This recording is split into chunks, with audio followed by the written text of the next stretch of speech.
കണ്ണൂർ തളിപ്പറമ്പിൽ വാഹനാപകടത്തിൽ 2 യുവാക്കൾ മരിച്ചു. ജോയൽ ജോസ്, ജോമോൻ ഡൊമിനിക് എന്നിവരാണ് മരിച്ചത്. യുവാക്കൾ സഞ്ചരിച്ച ബൈക്ക് നിർത്തിയിട്ട കാറിൽ ഇടിച്ചായിരുന്നു അപകടം. ഇപ്പോൾ കണ്ണൂരിൽ നിന്ന് സന്തോഷ് ചേരുന്നു. സന്തോഷ്, ഈ സംഭവം എപ്പോഴായിരുന്നു?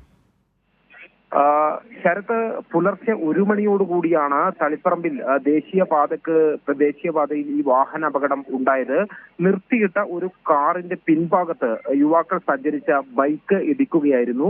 ബൈക്ക് യാത്രക്കാരായ കണ്ണൂർ ചെറുകുന്ന് ക്രിസ്തുകുന്ന് സ്വദേശികളായ 23 വയസ്സുള്ള ജോയൽ ജോസും 22 വയസ്സുള്ള ജോമോൻ ഡൊമിനിക്കുമാണ് ഈ അപകടത്തിൽ മരിച്ചത്. അപകടം നടന്ന ഉടനെ അവിടെ ഉണ്ടായിരുന്നവർ ഇവരെ പരിയാരം മെഡിക്കൽ കോളേജ് ആശുപത്രിയിൽ എത്തിച്ചെങ്കിലും രക്ഷിക്കാനായില്ല. ഈ അപകടത്തിൽ ഇരുവർക്കും ഗുരുതരമായി പരിക്കേറ്റിരുന്നു. ഈ തളിപ്പറമ്പ് ആലങ്കിൽ തിയേറ്ററിന് മുൻവശത്തായിരുന്നു നിർത്തിയിട്ട കാറിന് പിന്നിൽ ഈ ബൈക്ക് ഇടിച്ച് കയറിയത്. ശരത്, ശരി, സന്തോഷാണ് വിശദാംശങ്ങൾ ഇപ്പോൾ നൽകിയത്.